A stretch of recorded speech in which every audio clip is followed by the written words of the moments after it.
Chosen one. Why does your peace vanish the moment you're about to decide? Why does your chest tighten every time you reach for that signature, that phone call, that conversation you've been planning? Why do you wake at 3 a.m. with a weight you can't name, feeling like something's wrong, but you can't explain it to anyone because they'd call you crazy? God said, stop. Not tomorrow. Not after you think it through one more time. Right now, before you move. Before you sign that paper. Before you pack that box. Before you say yes to that offer. Before you shake that hand. Heaven has literally placed a red light in your spirit. You felt it, haven't you? That heaviness in your chest. The way your peace disappears right before you make a big decision. The quiet dread that follows you into every room. The confusion that makes you second-guess everything you once knew for sure. That's not just age. That's not just stress. That's not anxiety. That could be God. See, most people think God only speaks in blessings and green lights. But sometimes, His loudest word is stop, and if you miss it, you can lose years, decades, peace, purpose. But if you catch it, God can restore years the enemy tried to steal. In the next few minutes, I'm going to show you 3 holy reasons God says stop, and 5 undeniable signs that the opportunity in front of you is actually a trap, not a blessing. This isn't theory. This is warfare. This is protection. This is revelation. Before we even go further, if somewhere deep down you feel like this word is for you, I want you to type stop in the comments right now. That's your agreement with heaven. Lord, I will not move until you speak. And listen, thank you to every single one of you who has supported this message through super thanks. Your generosity means more than you know. You're not just donating, you're helping spread light to others who feel alone in their calling. Whether you give or not, I'm deeply grateful for your presence here, your support, your time, your attention. It all matters. And if this message resonates with your soul, go ahead. Now, let me show you what God is trying to protect you from. 2. Frame the message. Pause is protection, not punishment. But before we go any further, let me ask you something. Why have you been made to feel ashamed for standing still? Who told you that waiting means you failed? Who convinced you that hesitation is the same as faithlessness? Because, beloved, I need you to hear this. That crushing weight you've been carrying, that voice in your head whispering, you're too late, you're stuck. God must be done with you. That's not the voice of heaven. That's the voice of the enemy trying to rush you into a decision that will cost you everything. Listen to me. You've seen divorce papers signed in haste. You've watched friends bury savings in deals that looked golden but turned to dust. You've attended funerals of people who never slowed down long enough to hear their own body screaming for rest. You're not naive anymore. You've made some good moves in your life, and you've made some painful ones. So when your spirit says, slow down, when your chest tightens before you say yes, when peace leaves the room, the moment someone pressures you to decide, that is not weakness. That may be the wisest thing your soul has ever done. Because God doesn't just speak in burning bushes and booming voices. Sometimes His loudest word is silence. Sometimes His clearest direction is a holy hesitation. Jeremiah 29:11 says, For I know the plans I have for you, plans to prosper you and not to harm you, plans to give you hope and a future. Did you catch that? Not to harm you.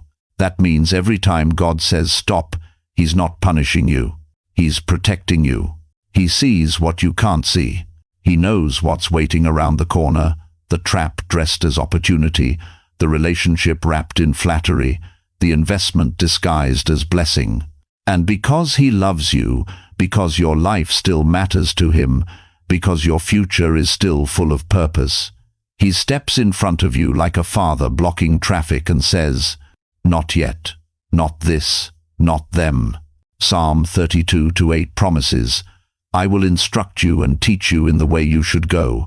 I will counsel you with my loving eye on you. His eye is on you, right now, not on who you used to be, not on the mistakes you made 20 years ago, on you. And that instruction, sometimes it sounds like, wait. Sometimes it feels like a red light when everyone else is flying through green. Let me give you a picture. Imagine you're driving through New York City. You're heading down Fifth Avenue, trying to make it across town before the sun sets. Traffic is wild. Taxis are honking. Bikes are weaving. Pedestrians are jaywalking like they own the street. And suddenly, red light. You stop. But the guy behind you? He's laying on the horn. The car next to you runs it. Someone yells, "Move! What are you waiting for?" But you don't move. Not because you're scared. Not because you're slow. Because you know that if you run that light, you won't make it to the other side. The city didn't put that red light there to mock you. They put it there to save your life. God's stop works the same way. It's not a punishment. It's a rescue. And here's what the enemy doesn't want you to know. Both God and the devil can make you pause. But only one of them loves you. The devil will freeze you with fear, shame, confusion, and endless second-guessing that leads nowhere. But God will pause you with peace, a firm, steady knowing that says, not this. I have something better. So how do you tell the difference? How do you know if the hesitation in your spirit is heaven's red light or hell's distraction? I'm going to show you. In just a moment, I'm going to walk you through the 3 holy reasons God says, stop, and trust me, one of them is going to blow your mind because it's the opposite of what the church has been teaching for years. But first, I need you to understand something. This delay you're experiencing, it's not evidence that God has forgotten you. It's proof that He's still working. You see, the enemy wants you to believe that if God loved you, everything would be fast, easy, and smooth. But that's a lie, because speed is not always blessing, and easy is not always God. Look at Moses, 40 years in the wilderness before he ever saw the promised land. 40 years of feeling stuck, forgotten, overlooked. But God wasn't punishing him. God was preparing him. Look at Joseph. 13 years between the dream and the palace. 13 years of betrayal, slavery, false accusations, prison cells. But God wasn't abandoning him.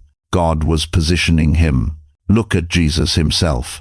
30 years of silence before 3 years of ministry. 30 years of carpenter's dust before the miracles, the masses, the glory. But God wasn't wasting his time. God was perfecting his plan. And beloved, the same is true for you. This pause is not punishment. It's protection. It's preparation. It's divine positioning. You are not too late. You are not too old. You are not forgotten. You are being set up for something so specific, so sacred, so significant, that hell itself has been trying to rush you past it. Because if the enemy can get you to move too soon, if he can pressure you into saying yes before God says go, if he can manipulate you into signing, committing, or agreeing out of fear, loneliness, or desperation, then he can rob you of the very thing God has been preparing you for. But not today. Not on my watch. Not while heaven is speaking and you're finally listening. So here's what I need you to do. Take a breath. Let that weight fall off your shoulders. Stop apologizing for not having it all figured out yet. Because the fact that you're here, the fact that you're listening, the fact that something in your spirit said, pause this video and pay attention. That's God. And He's about to show you exactly what He's been protecting you from. Now, let me show you the 3 holy reasons God says, stop. And why the third one is going to change the way you see every decision for the rest of your life. Listen to me, chosen one. Right now, in this very moment, you are standing in the middle of something most people won't talk about. You're feeling the pressure on every side. The bills feel heavier than they used to. Not because you're careless, you've been faithful, you've been responsible, but because everything costs more now and your income doesn't stretch the way it once did. You look at your bank account and you feel a knot form in your stomach. You wonder if you should sell the house. Downsize, move closer to family. Invest what's left in something that promises security. And the voices around you, they're all so loud, so confident. Do this, try that, sign here, move there. But every time you get close to saying yes, something inside you tightens. Your body feels slower. You wake up at 2, 3, 4 inches the morning, staring at the ceiling, thinking about decisions you haven't made yet.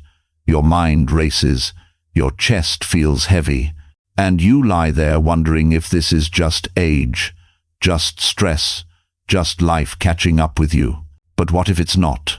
What if that tightening in your chest, that restlessness in your spirit, that sudden loss of peace right before you commit? What if that's not anxiety at all? What if it's the Holy Spirit pulling you back from a cliff you can't even see yet? Beloved, let me tell you what's really happening. You're like a captain standing on the deck of a ship in the middle of a storm.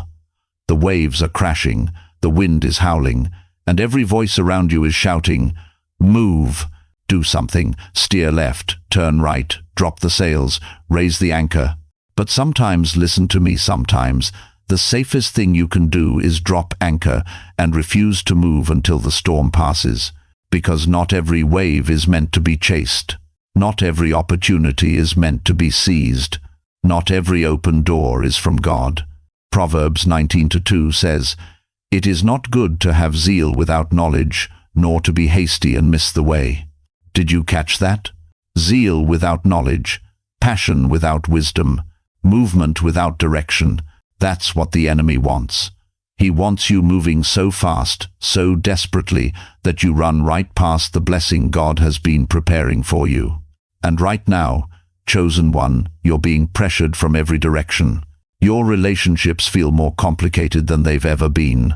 Your adult children have their own lives now, their own opinions, their own advice, and sometimes it feels like they don't really understand what you're walking through. Maybe you've thought about remarriage, or maybe you're dealing with loneliness that sits heavy in your chest on Sunday afternoons. Maybe you've been hurt by people at church, people you trusted, people who were supposed to walk with you but walked away instead. And now you're standing here, tired, not just physically tired, spiritually tired, tired of making decisions alone, tired of second-guessing yourself, tired of wondering if you're hearing God clearly or if you're just talking to yourself in the dark. But here's what I need you to hear.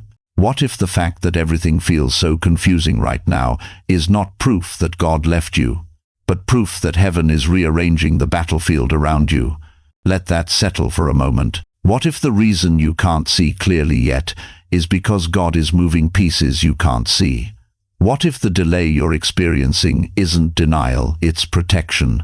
What if God is saying stop because he sees something you don't? You see, beloved, there's a difference between a door and a trap. They can look the same from the outside. Some opportunity, some promise, some relief. But one leads to peace, and the other leads to regret you'll carry for years. And right now, God is slowing you down not to punish you, not to torture you with indecision, but to save you from making one last big mistake. Because here's the truth, nobody wants to say out loud, at this stage of your life, you don't have the luxury of recovering from the wrong move the way you did when you were 30. You don't have 20 years to rebuild. You don't have the energy to start over from scratch. This decision, the one pressing on you right now, it matters, and God knows it matters. That's why he's making you wait. That's why your peace keeps disappearing every time you try to move forward without him. That's why you wake up in the middle of the night with that quiet, persistent feeling that something isn't right. Psalm 46:10 says, "Be still and know that I am God." Be still, not be busy, not be productive, not be impressive. Be still. Because in the stillness, beloved, you will hear what the noise has been drowning out. You will feel what the pressure has been covering up. You will know what confusion has been hiding. But here's what you need to understand, and this is where it gets heavy. The enemy is not just trying to deceive you, he's trying to exhaust you. He's trying to wear you down with so many voices, so many options, so many deadlines, so much urgency, that you make a decision just to stop the noise. And the moment you do, he's got you. Not because the decision was evil, but because it wasn't God's. And beloved, there is a massive difference between something that's good and something that's God. Something can look good, sound good, feel good, and still lead you away from your destiny. It can promise relief and deliver regret. It can offer comfort and cost you your peace. It can look like a blessing and be a burden in disguise. That's why God is telling you to stop. Not forever. Just for now. Just long enough to hear him clearly. Just long enough to let him expose what's hidden. Just long enough to let the Holy Spirit reveal the motives behind the smiles, the agendas behind the offers, the traps behind the opportunities. So, here's my question for you, chosen one. What if the pressure you're feeling right now isn't coming from God at all? What if it's coming from the enemy, trying to rush you into a decision before heaven has a chance to speak? And what if the very thing that feels like delay is actually the mercy of God buying you time to see the truth? Let that sink in, because in just a moment, I'm going to show you the 3 holy reasons God says, stop, and how to know if what's in front of you is a divine door or a dangerous detour. But first, you need to know this. You are not alone in this moment. You are not crazy for feeling what you're feeling. And you are not abandoned just because you can't see the full picture yet. God is with you, and he's about to show you something you couldn't have seen on your own. See, deep climb has shown. Not every open door is God's door. Chosen one, lean in close, because what I'm about to tell you might shake everything you thought you knew about blessings. You've been taught your whole life that when a door opens, it's God. When an opportunity appears, it's favor. When something looks good, feels good, sounds good, it must be good. But that's not always true. And at your age, beloved, the cost of being wrong is too high. See, there is a difference between a breakthrough and a bait. Both look like doors. Both feel like opportunity. Both promise relief. But only one leads to purpose. The other? It leads to a trap you may never recover from. Let me say that again, because your future depends on understanding this. Not every open door is God's door. Some doors are designed to destroy you right before your destiny arrives. Now, I know what you're thinking, but I prayed about it. But it feels right. But I need this. Beloved, listen to me carefully. The enemy knows you're tired. He knows you've been praying for years. He knows you've been faithful, obedient, quietly trusting God, while others got their breakthroughs, and you're still waiting. And here's what the enemy does. At 65, 70, 75 years old, he doesn't have to tempt you with wild sin anymore. He doesn't need to offer you drugs, affairs, or rebellion. No, he tempts you with quick comfort, a too-good-to-be-true business deal that promises financial security, a relationship that feels like emotional anesthesia, numbing the loneliness but draining your discernment, a church that teaches you to stay comfortable, stay quiet, stay numb but never grow, a move that looks like peace but pulls you away from the very place God is about to elevate you. The enemy is smarter than we give him credit for. Studies you. He watches your patterns. He knows your breaking point. And right before God is about to move, the enemy releases a counterfeit, something that looks so close to the real thing, you can't tell the difference without the Holy Spirit. Let me give you a picture. You ever seen a fishing lure? Bright, shiny, moves like it's alive. Fish don't bite hooks. They bite shiny things. The hook is hidden inside the shine. And some opportunities in front of you right now, They're exactly that. Shiny, attractive, convenient, but deadly. Because once you bite, once you commit, once you sign, once you say yes, the hook sets. And beloved, I've seen too many chosen ones lose years, lose peace, lose clarity because they moved too fast toward something that looked like God but wasn't God. You see, the Bible is full of examples of this. Let me take you to one you know well. Joseph. Genesis 39 through 41. You remember his story, don't you? Sold by his brothers, thrown into slavery, bought by Potiphar, rose to the top of that household because God's favor was on him. And then, right when things were going well, Potiphar's wife tried to seduce him. Now, think about that moment. Joseph was young, alone, far from home. No one would have known. It looked like comfort. It looked like connection. It looked like relief from loneliness. But Joseph saw the hook hidden in the shine. He said, "How can I do this great wickedness and sin against God?" And he ran. But here's what most people forget. Running from that door didn't save him immediately. It got him thrown in prison. False accusation, betrayal, years of silence. The enemy tried to bury him right before God raised him. But Joseph waited. He didn't force the door. He didn't manipulate his way out. He trusted God's timing. And when the right door opened, the palace door, it opened so wide, so fast, so completely, that no man could shut it. Beloved, you're in that kind of hour. You're standing between the false door and the palace door. And God is saying, "Stop. Don't move yet. I'm about to show you which one is which." Because here's the truth. The door the enemy offers will always come with pressure. It'll make you feel like you have to decide now. Like if you don't act fast, you'll lose it. Like if you pause to pray, the opportunity will disappear. But God's doors, they don't operate on panic. Proverbs 19:21 says, "Many are the plans in a person's heart, but it is the Lord's purpose that prevails."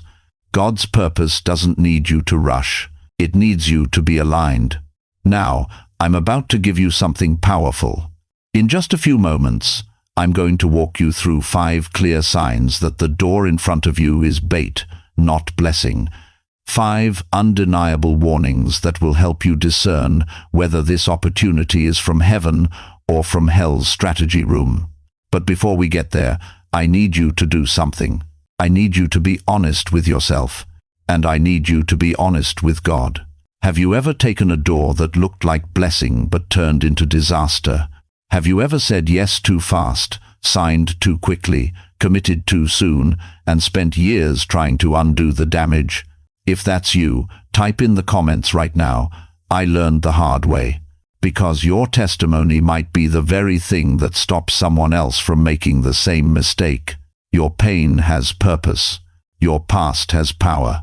And God is about to use what you survived to protect someone else. Now, beloved, I want you to feel the weight of this moment. You didn't stumble onto this message by accident. God led you here because He's about to reveal something. Something you've been asking Him about in private. Something you've been praying over at 3 a.m. when you couldn't sleep. Something you've been wrestling with every time you try to make a decision and your peace disappears.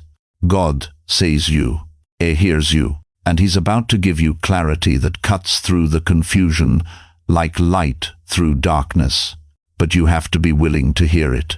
Even if it's not what you wanted to hear, even if it means waiting longer, even if it means saying no to something that everyone else thinks you should say yes to. Because, beloved, I'd rather see you wait in peace than move in panic and lose everything God has been building in you. So stay with me. Don't skip ahead. Don't walk away yet. Because what's coming next could be the difference between breakthrough and breakdown, between destiny and disaster, between the palace and the pit. God is about to show you the signs. And once you see them, you'll never be deceived again. 5. Deep climb #2. Holy incubation. when God locks you in for your safety.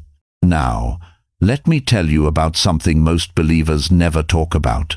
Something your pastor might not have words for. Something that looks like weakness, but is actually divine warfare. There are seasons, chosen one. Hear me, there are seasons when God shuts things down. Not your life, not your future, but your capacity to keep running, your energy. Gone. Your desire to socialize. Vanished. Your appetite for noise, for drama, for the constant buzz of the world. Suddenly, it feels repulsive. You wake up tired. You go to bed exhausted. And somewhere in between you start wondering if something's wrong with you. You look at your friends still going, still busy, still smiling for the camera, and you think, what happened to me? Let me tell you what happened. God put you in incubation, not because you failed, not because you're broken, but because what He's building inside you cannot be built in public. You ever notice how a baby doesn't grow in a stadium? A baby grows in the hidden place, in the womb, in the dark, in the quiet, protected, covered, shielded from the world. And chosen one, that's where you are right now. You're not falling apart. You're being formed. Listen closely. When a surgeon operates on you, they don't ask you to help. They don't hand you a scalpel and say, "Here, cut yourself open." No, they put you to sleep. Why? Because the worst thing you could do during surgery is move. If you flinch, if you fight, if you try to stay strong while they're cutting into you, you could bleed out. Some of you right now, God has you on the operating table of heaven, and you keep trying to get up. You keep saying, "I should be doing more. I should be stronger. I should be out there like everyone else." No, stay still. God is removing things from your spirit that you didn't even know were infected. He's cutting away old wounds, old beliefs, old patterns that would have killed you in the next season. And He can't do that if you won't lie down. Psalm 23 says it like this: He makes me lie down in green pastures. He makes me, not suggests, not invites, makes. Sometimes God forces rest because if He didn't, you'd work yourself into the grave trying to prove something He never asked you to prove. You thought you were being lazy. You thought you were losing your edge. You thought maybe your faith was weak because you don't have the energy to do what you used to do. But what if this isn't you falling apart? What if this is you being rebuilt? What if the exhaustion you feel isn't defeat, it's deep surgery? What if the way you can't stomach the noise anymore isn't isolation, it's spiritual maturity? Because here's what nobody tells you, chosen one. Incubation looks like isolation. It feels like you're being left behind. It feels like the world moved on without you. But in reality, heaven pulled you out of the traffic so you wouldn't get hit by what's coming. You ever see a mother bird sit on her eggs? She doesn't move. She doesn't hunt. She doesn't fly around showing everyone how strong she is. She just sits for days, for weeks, still, quiet, covering what's growing beneath her. And if you walked by, you might think, that bird's not doing anything. But under her wings, life is forming. And if she moved too soon, that life would die. That's you right now. You're not doing nothing. You're incubating destiny. Jesus understood this. Luke 5:16 says, "But Jesus often withdrew to lonely places and prayed." Often, not once. Not when He felt like it. Often. The Son of God, fully divine, fully powerful, still knew when to withdraw. Still knew when to pull back. Still knew when the most powerful thing He could do was nothing visible at all. And if Jesus needed that, chosen one, why do you think you don't? Now listen. I need to say this gently but clearly. If what you're feeling is overwhelming sadness, if it's physical symptoms that won't go away, talk to a doctor. God uses wise people. He uses medicine. He uses counselors. Don't spiritualize something that needs professional care. But spiritually, don't despise this stillness, because heaven often builds in silence. Your friends don't understand it. Your family thinks you're depressed. Even you might think something's wrong. But what if nothing's wrong? What if everything is finally being made right? What if this season, the one you've been ashamed of, the one you've been hiding from everyone, is actually the most sacred season of your life? What if God is doing surgery on the parts of you that church couldn't fix? On the parts of you that prayer alone didn't heal? On the parts of you that needed divine incubation to fully form? Chosen one, you're not lazy. You're not weak. You're not behind. You're in the womb of a new beginning. And just like a baby can't rush birth, you can't rush what God is forming in you right now. But here's the thing, and this is critical. You can cooperate with this season, or you can waste it. You can fight it, resent it, numb it with distractions, or you can lean into it, let God finish what He started, and come out of this season unrecognizable. So here's my question for you. What if the very thing you've been ashamed of is actually your greatest protection? What if the exhaustion is God's mercy? What if the isolation is heaven's covering? What if the silence is where your voice is being formed? Because I'm about to show you in the next few minutes exactly how to cooperate with this incubation season, how to stop fighting it, how to let God finish the surgery, and how to emerge from this stillness with a strength you've never known. But first, you need to understand why God does this in the first place. Because it's not random, it's not cruel, and it's definitely not punishment. It's preparation. And what you're being prepared for is bigger than anything you've imagined. Stay with me. 56. Practical framework. How God says stop. Now listen closely. Chosen one. Because what I'm about to show you isn't just wisdom, it's a divine operating system, a spiritual radar that most believers never learn to read.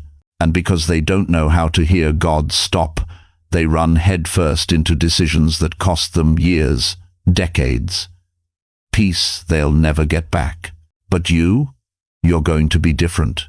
Because right now, I'm going to teach you the 4 unmistakable signals God uses when He's telling you to halt, to pause, to wait, to not move yet.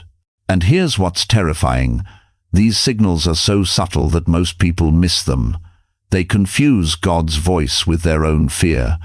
They mistake divine hesitation for weakness. They push through the red light thinking it's just nerves. But you're not going to make that mistake anymore. Signal. Hason. Peace collapse. This is the first and most critical sign.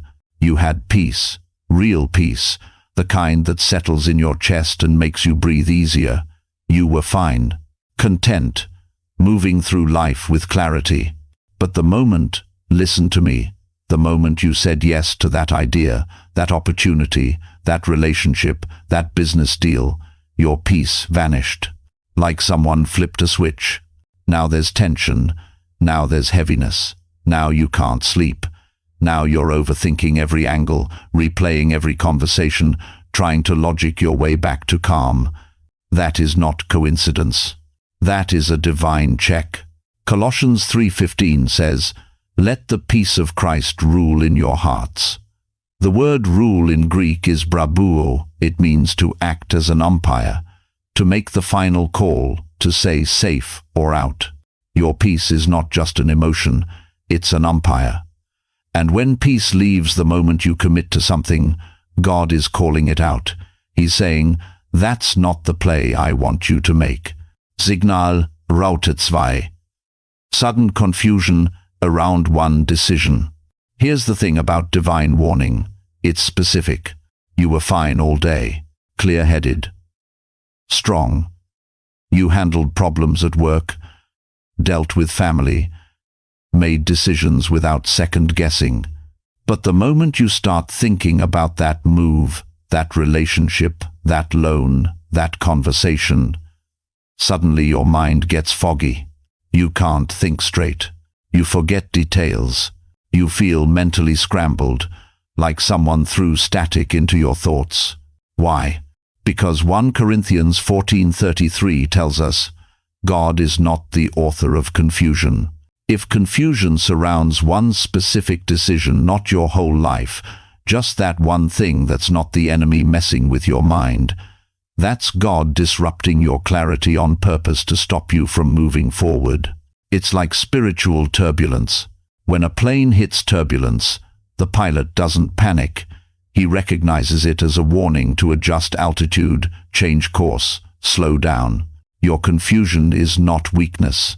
It's a course correction from heaven. Signal #3. Holy delay. Now this one frustrates people the most, because it looks like failure. It feels like rejection. It sounds like doors slamming in your face. Every time you try to move forward, something blocks it. Paperwork gets lost. People don't call back. Appointments get cancelled. The money doesn't come through.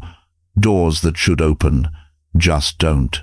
And you're sitting there thinking, God, why are you letting this fall apart? I've prayed, I've fasted, I've believed. Why won't you move? Here's what you need to understand, beloved.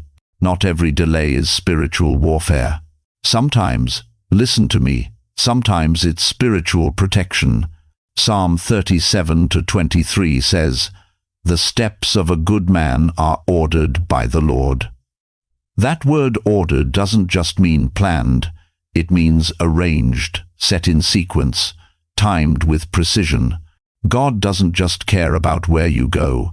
He cares about when you go, because the wrong door at the wrong time can destroy you just as much as the wrong door altogether.